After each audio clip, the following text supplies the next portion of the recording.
Let's talk about a sector in which you are a key player because you are a trainer, human capital development.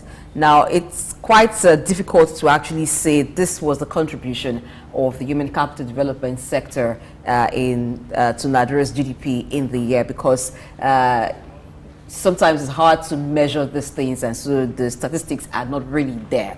But according to studies, 1% increase in human capital development will equal at least a 0.5% GDP growth. So going by that, looking at the year 2023, what can you say about the role of human capital development in the economy? What role did it play? Well, first and foremost, I think it's important that we define human capital, which is essentially three elements that deals with knowledge, skills, and abilities. Those three competencies are very essential for productivity and profitability. To that extent, the investment that is made in human capital is what you call the human capital development. So what are the processes you put in place to improve on knowledge competencies, skill competencies that will enhance productivity in the workplace? So there's a direct relationship between the quality or the competencies of the workforce and productivity, and impact positively on profitability. So the more investment you make on human capital, the better it is for the organization and the individual as we speak. I would like you to talk about some of the factors that drive, or that will help to assess the performance of human capital development. And also, I would like you to also do an assessment of the attitude of the present administration in the last 1 year, the approach to human capital development in Nigeria. I think the key for productivity and profitability, if you're talking about government in terms of the efficiency, in terms of public delivery, is key that you invest on the people, because the people are essential element on how you can drive development in the country at large. So I think there's a greater level of investment in terms of training, in terms of development, in terms of skill acquisition in the public and private sector, because it's only when you have a competent hand that you can drive any process, any organization in particular. So investment on human capital is very essential, and these are determined from organization at the beginning of the year when they go into their strategic session. What kind of investment do we need to make to develop the skills of the workforce so that we can get better productivity, which can improve on the bottom line or return on investment. Okay, talking about investment in certain areas of human capital. Now, education is like one key place to start. Looking at the investment in education, do you think it has been channeled to the right quarters that can actually help human capital? Take, for instance, vocational education.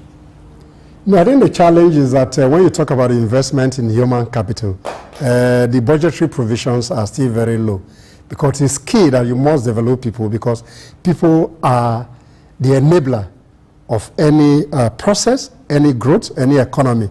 So in terms of investment in that sector, we expect more in the new year. But then, again, the challenges in the economy will suffer first in terms of decisions from a business manager is learning and development, where they have a budgetary constraint. But I think that is an area that we must pay more attention to in the new year, so that we can enhance the productivity of the workforce, which will improve on the national productivity in general. One of the greatest challenges that that's been ravaging the human capital development in Nigeria is the issue of lack of database, national database. Significantly, what has been the impact of this in the last 1 year, and what do you think can be done differently to ensure that in the coming year this wouldn't be a shortfall? There's a database.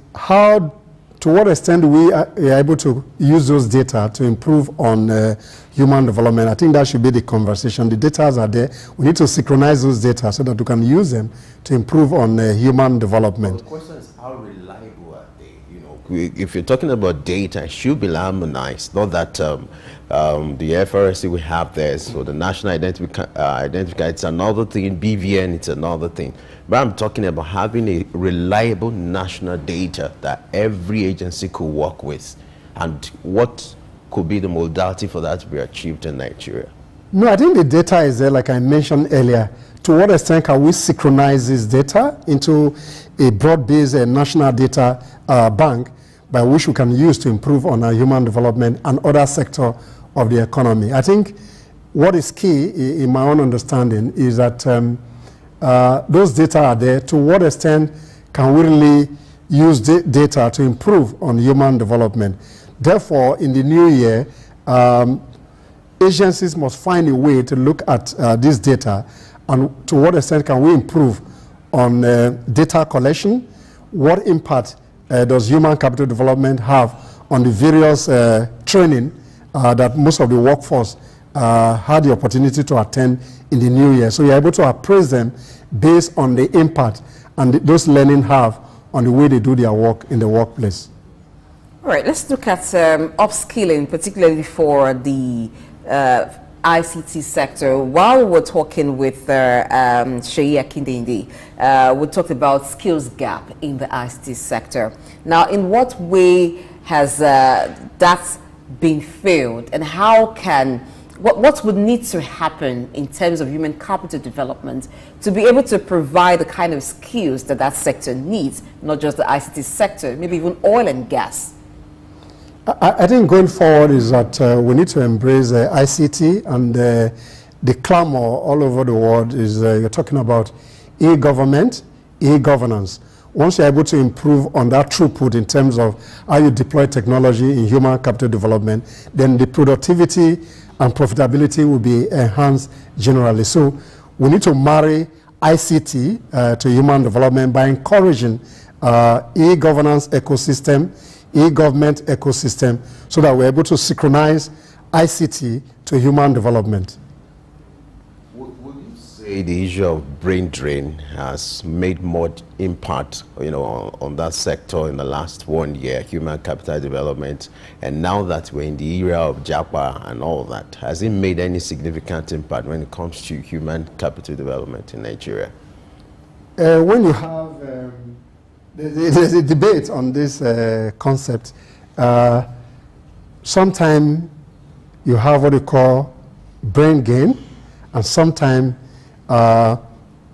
when you talk about the brain gain, you're looking at the level of the capacity that the workforce is able to use. But then the concept of JAPA, to a very large extent, why some people are migrating to see greener pasture elsewhere. Some people are taking advantage of what we call the gig economy, where they are able to even use their skill set even in their local area, and they are working elsewhere. So there's a balance between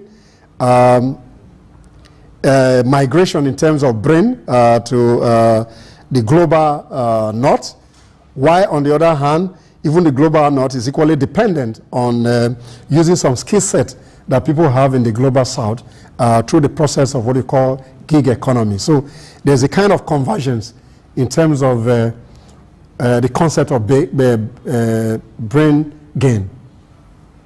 All right, so for those who are the capacity developers, the trainers, how was it for them in the year 2023 in terms of demand? Okay, it's challenging because, like I mentioned earlier, for budgetary constraint, what suffer first when they make decisions at the boardroom is learning and development. It's supposed to be the other way around. Learning and development is supposed to be key, because once you have people capacity and competencies well developed, then the ability to produce more become more imperative. To that extent, they are challenging in terms of the amount that is budgeted for training and development. But by and large, some organizations that prize development in terms of how to improve on people's skills still invest so much in the year in terms of developing their competencies. So I think by and large, there's a balance between investment in human capital, and the way to develop the skill set to improve on their productivity. Talking about investment in human capital, you agree with me that funds or provision of funds or funding very crucial. Now, how do we approach this as a nation where, you know, we have a program or a kind of framework that finances this kind of human capital programs without having to go to the national treasury? What kind of approach could be used this time around as we approach 2024 to have better results? I'm aware that the federal government, you know, is co-opting people like Dangote, Tuni Elumelu into all this and all that. But what can be done differently when it comes to the issue of providing funds or funding to finance this human capital development programs? I think in my view, each organization, whether in the public or private sector, they have their training needs developed by the Human Resources Department yearly. So the funding is there.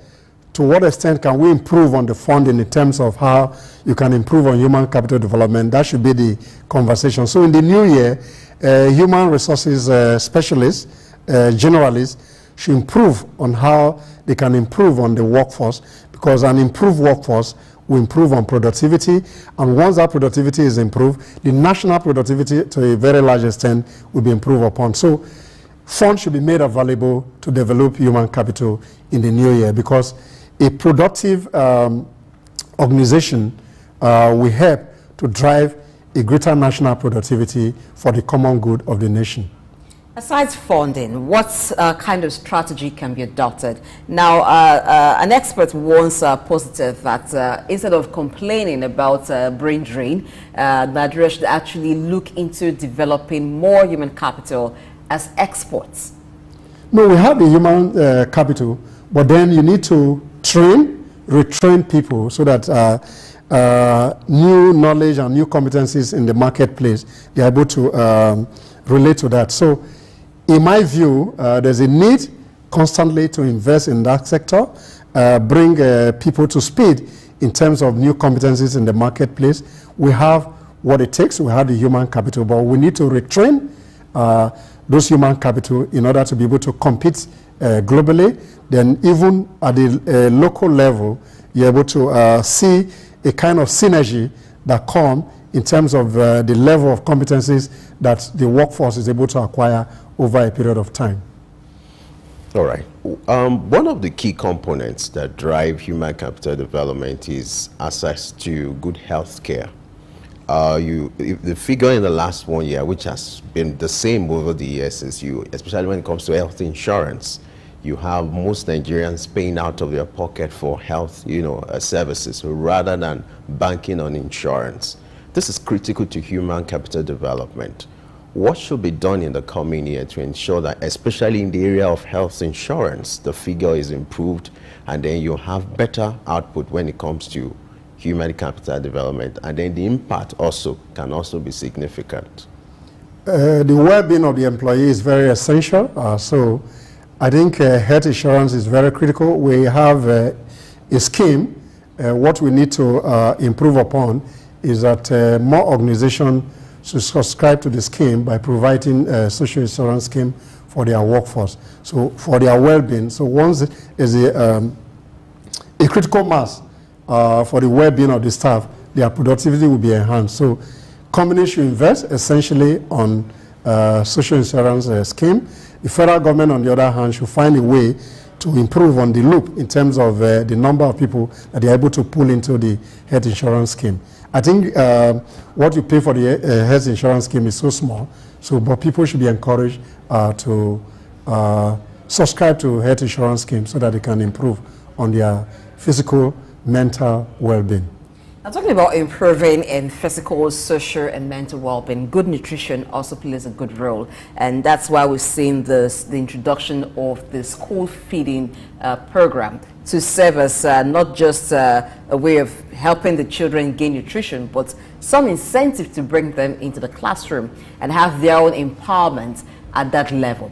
Now, going further, are there incentives that can be introduced in different sectors to encourage human capital development in those areas, particularly areas where it seems like we don't have more people going to them, but we need people in those sectors.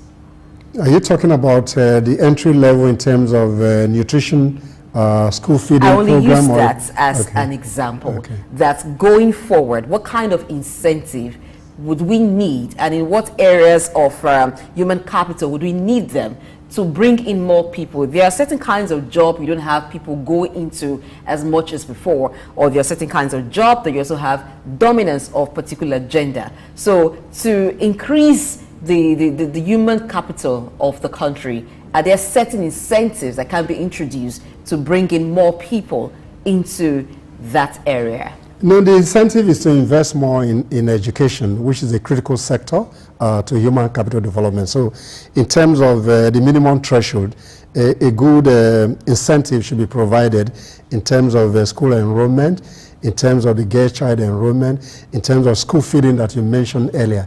These are incentives that will improve on the human capital development. So what education incentive is critical. I think there's an improvement in terms of the budgetary provision by the current administration. State government should improve in terms of those allocations so that we're able to develop human capital that will enhance national productivity. As we wrap up, let me turn you to a prophet now, or a seer. You know, what do you foresee as the trends in 2024, you know, as we approach 2024 now, when it comes to human capital development? And then what do you think should be the priority, or one of the priorities of the federal government in the coming year? For the government to be able to deliver the common good, they need to invest in their personnel. So once you're able to invest in the personnel, then you have an increased productivity, which will translate to the common good in terms of good governance. From the private sector, there's a shrinking space in terms of skill set. So those skill gaps that most organizations will have identified in 2023, they should invest more in terms of improving on the skill competencies that will improve on the productivity so that they can deliver value for their shareholders and other stakeholders. As a follow-up to that, what kinds of collaboration should we be looking at, and maybe exchange programs between universities in Nigeria, Africa, and the world? Okay, there should be a relationship between the TAN and GANDAS in terms of academic training. But on the other hand, emphasis should be placed on those who provide human capacity building so that we can upscale the level of knowledge to improve on productivity. And in that regard, national productivity will enhance.